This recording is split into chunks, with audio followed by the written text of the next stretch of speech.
Nah kalau di tingkat kita di UPZ itu kita lebih memfasilitasi saja Pak. Kalau misalkan inisiatif warganya menyerahkan, tidak harus kita yang mengambil.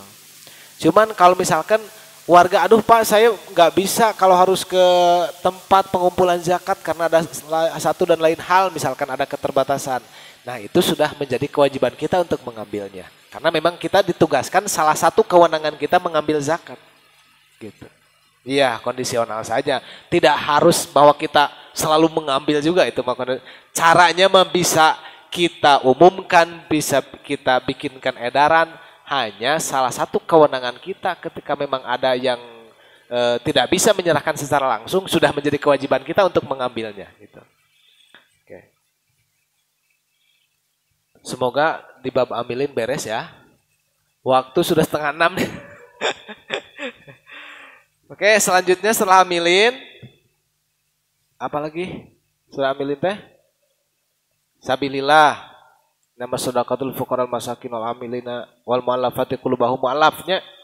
Mu'allaf. Nah, sudah jelas lah mu'allaf mah itu orang yang baru masuk Islam dan imannya masih lemah. Yang keseringan di kita saat ini mah emang itu. Sementara pada dasarnya ada mu'allaf yang lain, tidak mesti harus orang yang baru masuk Islam, enggak. Yang muslim juga bisa dikategorikan mu'alaf, ada gitu. Jadi mu'alaf itu tidak selalu orang yang baru masuk Islam. Hanya kalau untuk di kita saat ini lebih ke mu'alaf itu adalah diistilahkan untuk orang yang baru masuk Islam dan akidahnya masih lemah gitu. Mungkin itulah untuk mu'alaf supaya bisa kebahas semua. Tapi kalau seandainya ada pertanyaan terkait mu'alaf, silahkan. 1 atau 2 pertanyaan supaya bisa terselesaikan semua. Ya.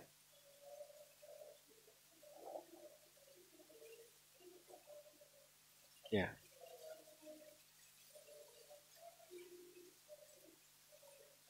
Oke, yang orang Islam tapi dia kategorinya mu'alaf. Dan seperti begini, misalkan ada 2 kampung nih.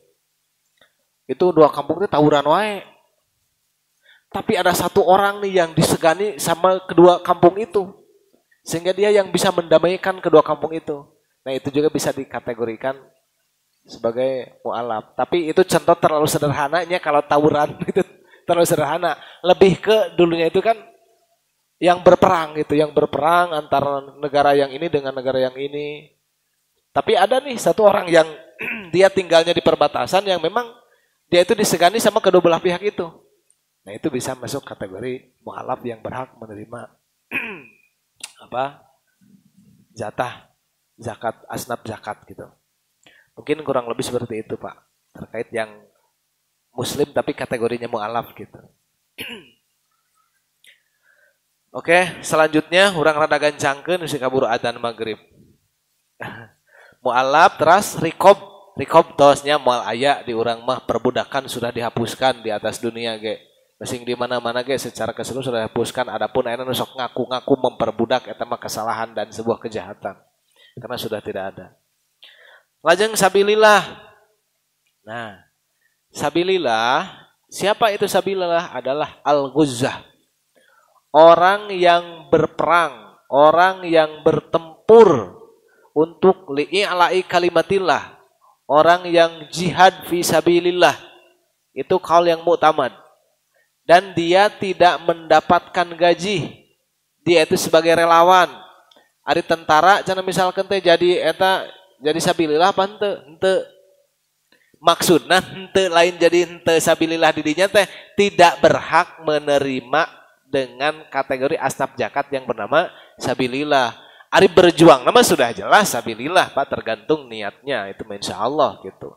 Hanya kenapa tidak berhak menerima jatah dari zakat dengan asnaf sabilillah? Karena tentara itu kan sudah ada gajinya, sudah dibayar. Ini mah bagi para relawan gitu. Orang-orang yang memang berjuang untuk li'i'la'i kalimatillah, para relawan eta mah teu digaji ku pemerintah teh, teu aya daftaran gaji lagi komo jeung UMR mah gitu. Teu aya, tah eta sabilillah. Itu yang mu'tamad. Dan selanjutnya ada Sabilillah itu karena untuk sekarang tuh sulit ya mencari yang berperang di jalan Allah gitu kan, yang bertempur itu kan sulit di kita lagi, apalagi di kita memang nggak ada gitu. Maka ada pendapat yang kedua yang disebut dengan sabilil khair. Nah, sabilil khair itu walaupun statusnya tidak lebih kuat daripada yang sabilillah tadi, tapi itu masih bisa dipakai. Yang dimaksud sabilil khair itu adalah lima solihidin, untuk kemaslahatan agama gitu. Orang-orang relawan yang berjuang untuk kemaslahatan agama itu masuk sabilillah di urutan yang kedua. Contoh bisa jadi para santri yang sedang thalabul ilmi di pesantren. Ari anu di dieu mah santri nama santri di lembur urang oge kan eta mah kan sudah nanti tidak fokus menuntut ilmu agama di situ saja gitu kan. Tapi lebih cenderung santri-santri yang memang fokus dia mencari ilmu agama gitu kan. Yang sederhananya kita mah bisa dikenal yang mondok di pesantren itu bisa masuk kategori sabilil khair. Atau yang lebih umumnya adalah orang-orang yang berjuang untuk kemaslahatan agama gitu Pak. Punten, yang masuk kategori sabilillah tuh. Lima solihidin, untuk kemaslahatan agama. Jadi tidak bisa dianggap sosial secara umum gitu nya yang disebut sabilillah itu, tapi lebih terfokus untuk kemaslahatan agama. Itu yang sabilillah. Dan itu pun tentu saja perlu adanya nanti dibahas ketika sidang isbat ya, menentukan siapa yang paling berhak, yang paling layak untuk masuk kategori sabilillah ini gitu. Nah, itu perlu pembahasan yang mendalam di situ.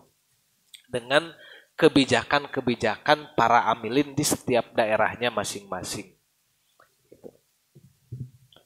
Nah, itu untuk yang sabilillah. Barangkali ada yang bisa kita diskusikan terkait sabilillah, mangga.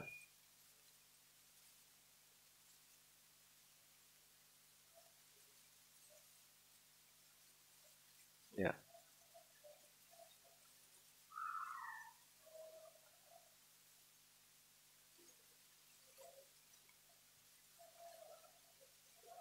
Oke.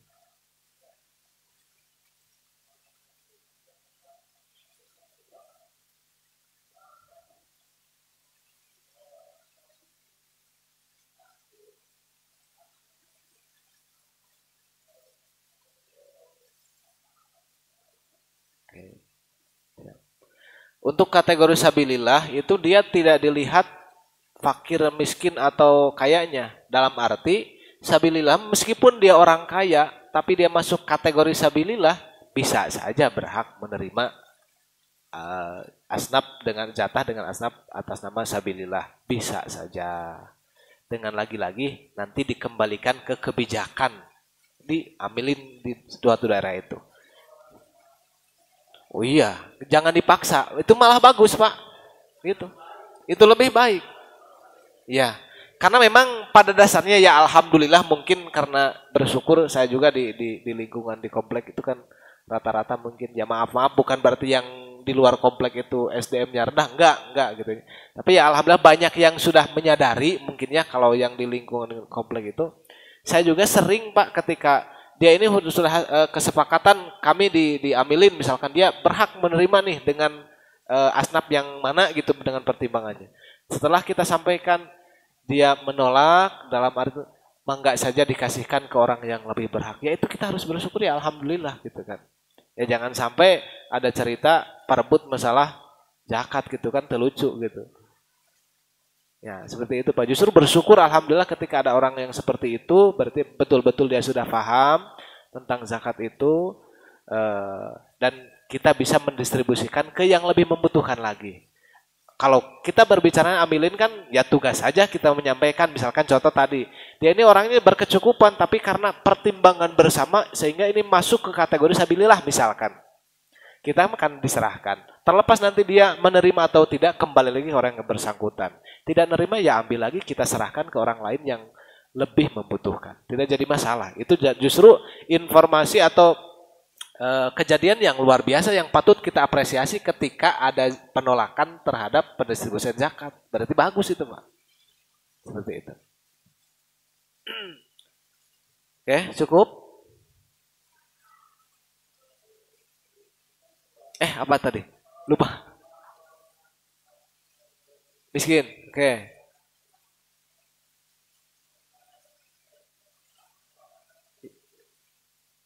Oke. Oke. Hmm.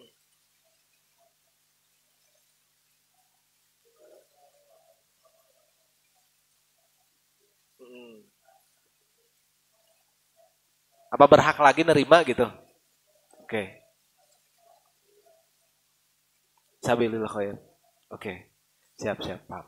Nah, kalau untuk kategori fakir miskin itu lebih ke keluarga, Pak. Bukan personal. Jadi yang wajib kita berikan zakatnya itu ya ke orang yang wajib menafkahinya. Dalam hal ini kan suaminya, kepala keluarganya. Nah, kalau untuk kategori sabilillah ke personal itu. Jadi misalkan ini keluarga ini udah masuk kategori fakir atau miskin misalkan, sudah kita kasih jatahnya. Ternyata si anaknya karena mondok misalkan kita kasih dengan jatah sabilillah, boleh-boleh saja, tidak jadi masalah. Iya, karena ini makan sabilillah makan personal.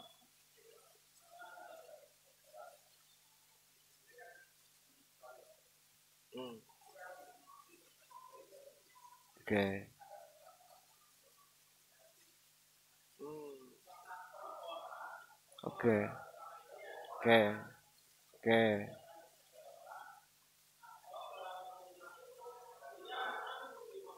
Oke. Oke. Siap. Oke, siap. Siap.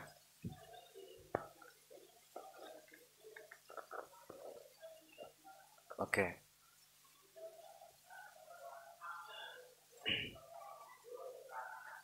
Hmm. Oke. Nah, itu dihitungnya kan kalau pendistribusian zakat kategori fakir, kategori miskin itu lebih kita menyerahkannya itu ke apa namanya? Ya, jadi kepala keluarganya yang kita kasih. Dalam arti karena bukan berarti kelamun ka istri dikasih jadi henteu bukan maksudnya. Jadi satu satu kakak ya dihitung satu gitu. Ya, adapun besarannya yaitu kebijakan bersama itu mah. Besaran zakatnya apa? Bagiannya itu tergantung kesepakatannya. Hmm. Oke.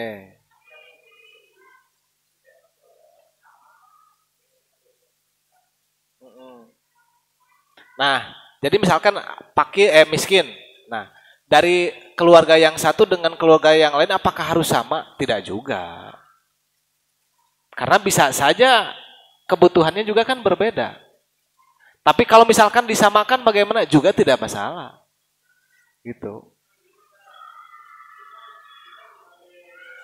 Ya,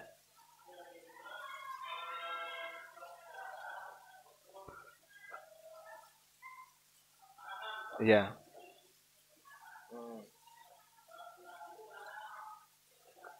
Itu kan untuk keseluruhan itu mah. Ya.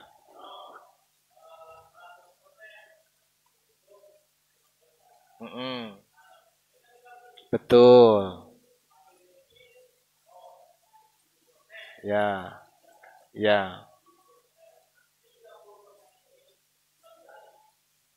Mm-mm.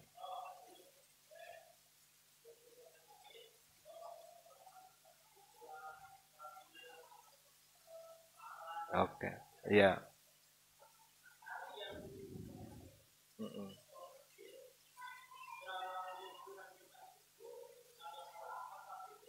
Ya, ya, ya, ya. 100. Iya, betul. Mm-mm.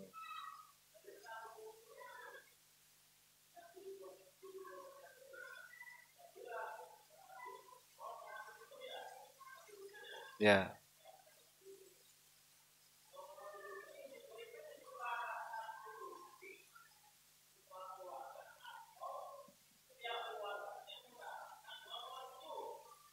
Untuk satu keluarga.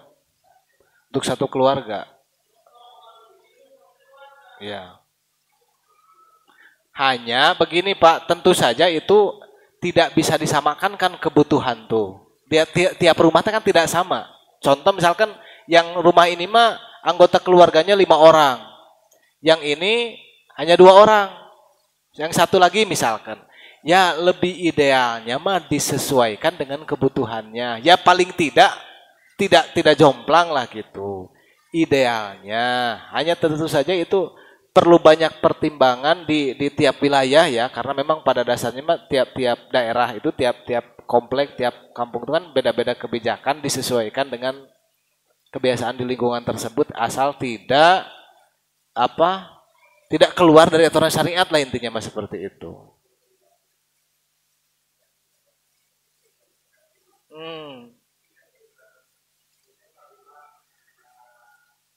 Ya, ya, ya. Mm-mm.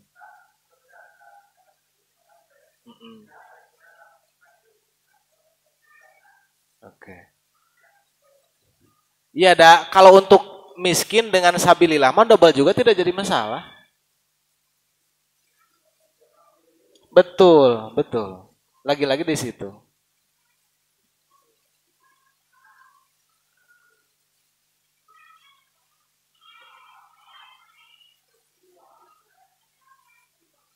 Per jiwa perhitungannya. Ya pada dasarnya per jiwa juga tidak jadi masalah Pak. Karena itu malah lebih mendekati ke kebutuhan dari per kakak itu. Karena itu lebih, kalau menurut saya sih lebih bagus ya. Karena kan tadi teh per kakak itu kan tidak sama jumlah anggota keluarganya tuh. Kalau yang ini misalkan hanya suami istri dan 1 anak misalkan. Yang ini mah suami istri plus 4 anak misalkan. Otomatis kan kebutuhannya juga lebih banyak. Itu lebih bagus malah gitu. Kalau sudah berjalan di sini seperti itu, bagus malah kalau menurut saya. Karena justru ya jujur saja saya pribadi kadang-kadang kita tuh bingungnya tuh di situ dilema Pak. Tapi kalau di sini konsepnya sudah seperti itu bagus. Bagus. Misalkan ternyata ini dapat lagi si anak dengan jatah sabilillah tidak jadi masalah. Tidak jadi masalah. Tidak harus milih salah satu.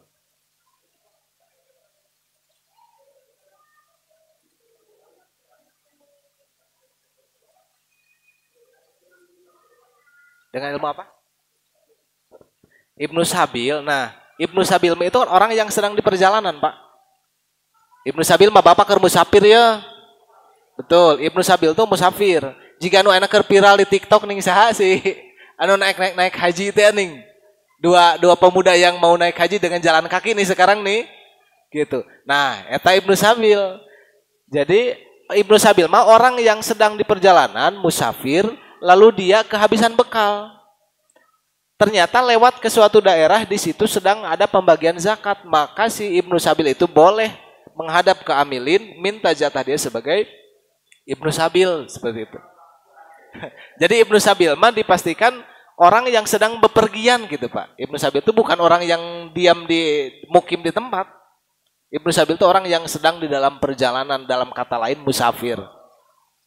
Dan perjalanan yang bukan maksiat gitu. Walaupun tidak masuk kategori perjalanan yang sunnah apalagi yang wajib, misalkan perjalanannya mubah asal tidak maksiat, dia berhak menerima dengan jatah Ibnu Sabil dengan catatan dia datang gitu, konfirmasi ke amilin, bukan amilin yang menentukan sendiri, itu butuhun makan.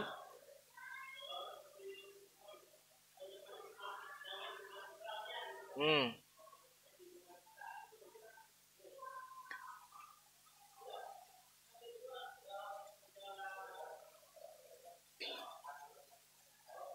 Ah, nya anu kehabisan, ada nu cukup mah. Tekan habis si alimun kayak kumaha. Teras lamun nyuhunkeun. Iya, iya seperti itu.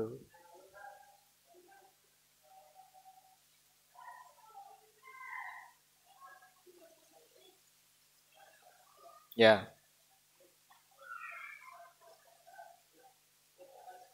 Hmm. Hmm.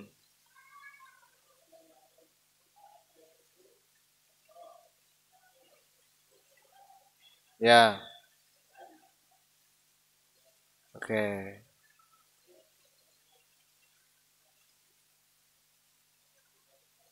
Hmm,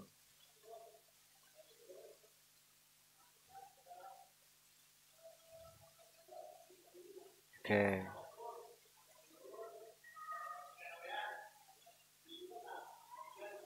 Oke.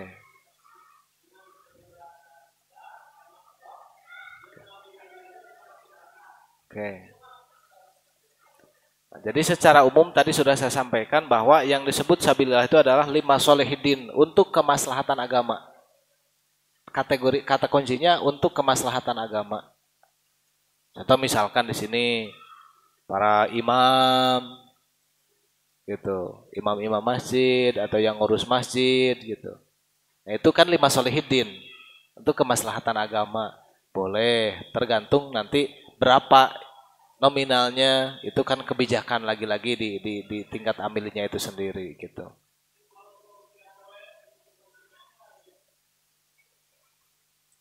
Nah, itu masuk ke kategori lima solehidin apa enggak gitu. Kalau di situ setahu saya yang masuk sabilillah itu adalah yang berhubungan dengan keagamaan. Setahu saya ya di kitab-kitab fikih itu kalaupun ada yang sabilillah khair itu lebih ke kemaslahatan agama gitu. Sebagai dia yang mendermakan dirinya, yang mengkhidmatkan dirinya untuk berjuang untuk kemaslahatan agama yang kategori sabilillah khair itu. Setahu saya sih seperti itu. Jadi saya nggak berani memberikan keputusan juga takut salah tan gitu. Karena lebih makanya saya sampaikan secara umum yang masuk kategori sabilillah khair itu adalah lima solihidin. Adapun yang memperbolehkan sabilillah khair masuk ke asnaf zakat boleh dimasukkan ke sabilillah adalah yang lebih khusus untuk kemaslahatan agama saja. Jadi dibatasi gitu. Tidak dengan relawan-relawan yang lain. Kalau di urusannya zakat. Makanya mungkin saran saya sebagai solusi. Ketika tadi panitia juga bisa dengan infak. Kalau memang itu ada kebijakan, kenapa tidak? Tapi jangan dari zakatnya. Sebagai bentuk kehati-hatian sajalah kita mah gitu kan. Takutnya kita mendistribusikan kepada yang bukan haknya. Kalau yang dari infak mah kan bisa saja di situ. Gitu.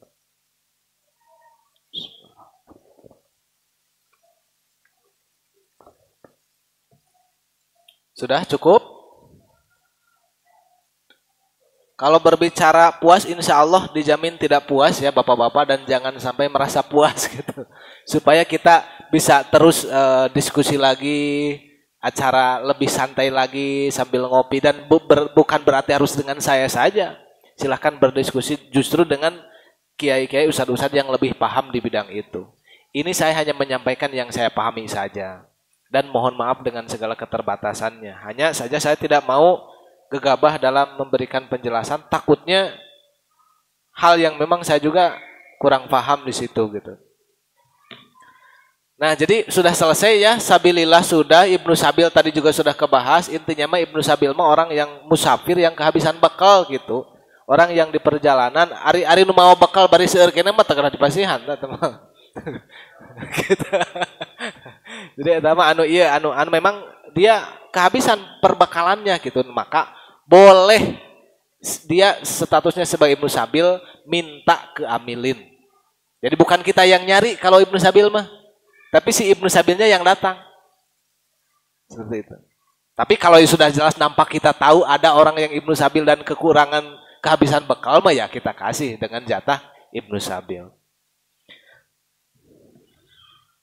Oke. Mungkin secara bahasan secara umum sudah selesai, sudah tersampaikan. Oke. Oh, ya. Maaf. Guriminnya. Iya iya benar-benar. Nah, nah gorimin adalah orang yang satu dia berhutang untuk kebutuhan dirinya dan keluarganya, itu masuk kategori min. Apakah dia siapa yang gorimin yang mana yang berhak menerima zakat atas asnaf gorimin? Ya, yang pertama yaitu dia yang misalkan menghutang untuk kebutuhan makan dirinya, keluarganya, kebutuhan sekeluarganya, dan dia menghadap ke amilin. Jadi dia datang melaporkan bahwa saya ini sebagai gorimin, hutang saya sekian, saya tidak sanggup untuk membayarnya dan sudah jatuh tempo misalkan.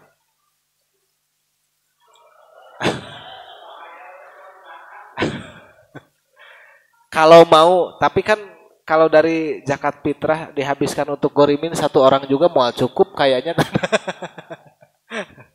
Gitu. Dan itu tentu saja yang memang dia sudah tidak punya cara untuk bayarnya. Nah, ali bagiannya mah sudah jelas ada. Sudah jelas ada, tapi nya karunya ya ambilin DKM jika beak bayar ku saurang gorimin gitu. Tapi apakah misalkan kita yang KPR-KPRin masuk kategori min? Ya masuk kategori. Apakah dia berhak menerima zakat? Nanti dulu, belum tentu gitu. Kan ari gorimin yang sudah jelas punya hutang, berarti gorimin semuanya juga. Apakah dia berhak menerima zakat? Ya belum tentu. Nah seperti itu. Apalagi misalkan kita sudah jelas ada cicilannya sekian dan apalagi belum jatuh tempo gitu. Gitu.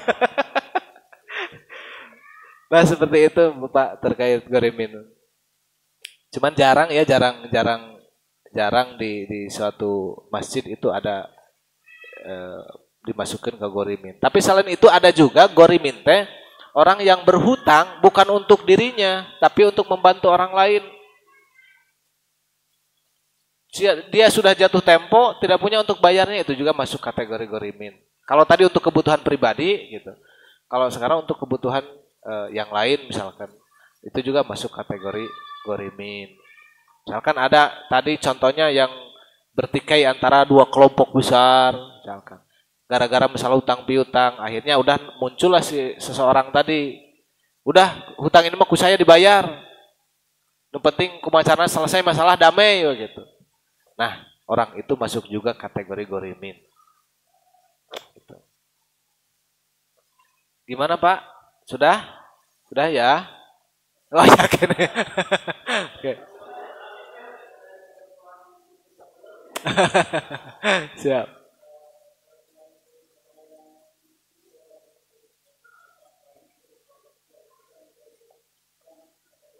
Ya.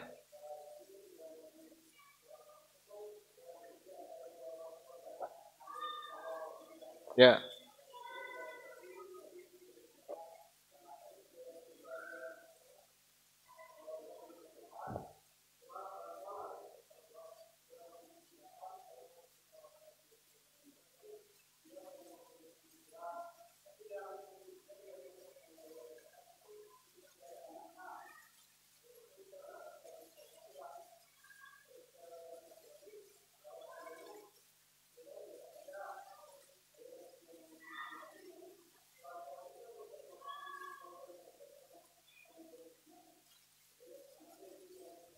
Oke.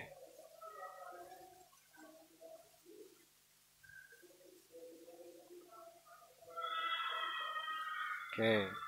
Kalau misalkan seperti itu, ada misalkan lansia yang sudah tidak mampu untuk mencari nafkah lagi. Siapa yang berhak mengeluarkan zakat? Betul, anaknya Pak. Iya, anaknya bisa anaknya yang ada di lokasi tersebut atau di luar juga tidak jadi masalah. Yang jelas itu sudah menjadi tanggungan anaknya. Yang wajib mengeluarkan zakat itu adalah orang yang wajib memberikan nafkah. Jadi misalkan dalam hal ini sudah sendirian dan dia untuk urusan biaya makan dan sebagainya juga dicukupi oleh anaknya, maka yang wajib mengeluarkan zakat itu anaknya. Misalkan dia minta ke anaknya sama-sama saja jatuhnya gitu. tetap kewajiban anaknya. Misalkan anak-anakna teu aya nu ngajakatan sadayana oge dan orang tua tersebut dia tidak mampu untuk mengeluarkan zakat, sudah jelas. Itu dia tidak wajib mengeluarkan zakat, malah dia berhak untuk menerima zakat. Seperti itu, Pak. Cukup ya, tos jam genep.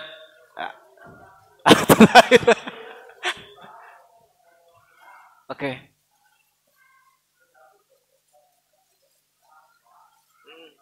Oh iya iya iya. Oh iya iya benar benar benar benar. Saya lupa belum belum kesampaian tuh.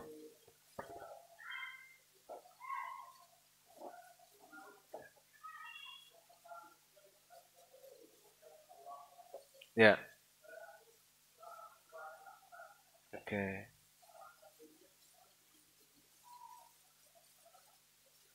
Ya.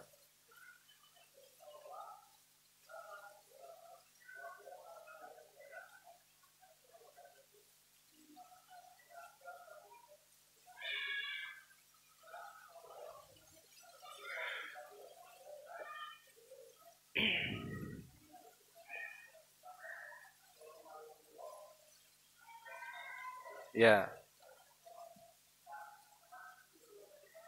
Oke. Siap. Nah, untuk yang dikeluarkan ya, nominal yang dikeluarkan itu kan dengan makanan pokok orang yang kita bayarkan zakatnya. Misalkan karena kita beras, maka yang wajib dikeluarkan itu adalah beras. Berapa nominal per orangnya? Nah, itu kan kalau yang dikeluarkan itu satu sok, kalau tidak salah ya. Satu sok itu adalah 2 mud. Itu kan hitungan bukan hitungan di kita lah istilahnya. Nah, lalu dikonversi. Maka hasilnya kalau di madhab Syafi'i itu yang mu'tamad itu adalah bukan 2,5 tapi 2,7. Betul. Tapi gimana misalkan kita kan 2,5 dari anjuran pemerintah juga, itu juga ada pendapat. Kenapa itu yang diambil yang terkecil? Pertimbangan ulama mempertimbangkan bisi masyarakat yang ekonominya menengah ke bawah atau khususnya yang ada di bawah standar dia maka dengan angka 2,5. Kalau berbicara kehati-hatian dan idealnya 2,7 ons atau 2 kilo 7 ons per orang. Kan tenan ditilu kilokeun malangkung afdol eta mah. Karena berbicaranya lebih baik lebih daripada kurang gitu. Tapi bukan berarti yang 2,5 itu tidak sah, sah juga karena ada pendapat ulama yang membolehkan. Terlebih ulama-ulama di Nusantara sudah ada ijtima lah gitu dan itu sudah menjadi ketetapan hukum di kita. Walaupun kalau berbicara pendapatnya di qaul mu'tamad di Imam Syafi'i itu adalah kalau dikonversi itu jatuhnya ke beras itu di angka 2,7 ons. Nah, terkait masalah dengan kimahnya atau dengan uang, di situ terjadi perbedaan pendapat para ulama. Ada yang membolehkan dan ada yang tidak. Dan kita boleh ikut kemana saja silahkan gitu. Mau pakai uang ada yang membolehkan, mau pakai beras juga itu yang kalau berbicara keutamaan memang utamanya beras. Pertimbangannya seperti itu. Tapi kalau misalkan saya mah mau dengan uang itu juga tidak jadi masalah karena sudah ada ketetapan di kita boleh zakat dengan uang. Bahkan kalau berbicara kebutuhan sekarang mungkin kita lebih butuh ke uangnya daripada berasnya, Pak ya. Untuk saat ini gitu. Kalau dulu mah memang kan apa-apa tuh ya beras lah gitu ya. Tapi kalau untuk saat ini beras seueur tapi teu gaduh artosna anggar mah cuang cieung ayeuna mah. Sabalikna beras teu aya ngan artos pinuh da teu hari uang urang mah gitu. Seperti gitu. Jadi boleh dengan uang, boleh juga dengan beras. Hanya kalau ditanya mana yang paling utama? Ya jelas itu dengan beras, dengan makanan pokok gitu.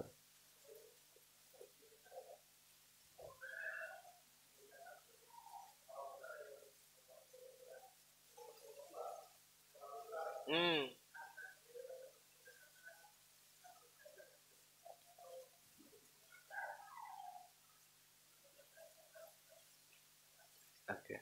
Ya, eta mah berarti sudah tidak ada masalah. Berarti dia zakatnya dengan ujung-ujungnya mah dengan beras, sudah jelas. Hanya di sini panitia dagang beas lah gitunya, eta mah. Jadi panitia menyediakan beas gitu.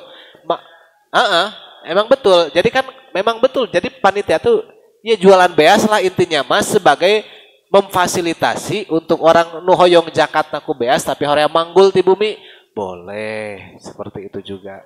Tapi abi mah hoyong ku artos pokoknya mah abi mah mangga gitu oke. Boleh gitu. Berbicara boleh. Betul.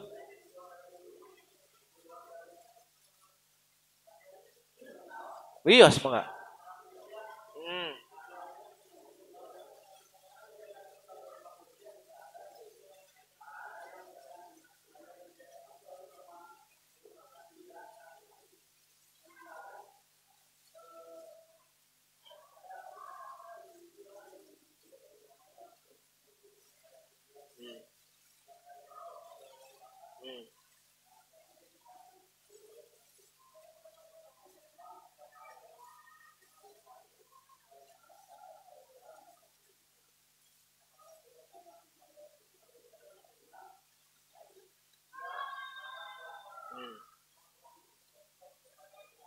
Oke, siap. Nah, memang kalau kita berbicara melebar ke fidyah ini tentu saja membutuhkan waktu yang lebih panjang ya. Ngebahas bab fidyah itu tidak akan selesai sekarang menjawab iya dan tidak ya tentu saja karena harus kita bahas dan semoga saja ini jadi agenda berikutnya untuk kita bisa semangat lagi thalabul ilmi. Tidak harus juga di masjid, boleh sambil ngopi, boleh di mana saja.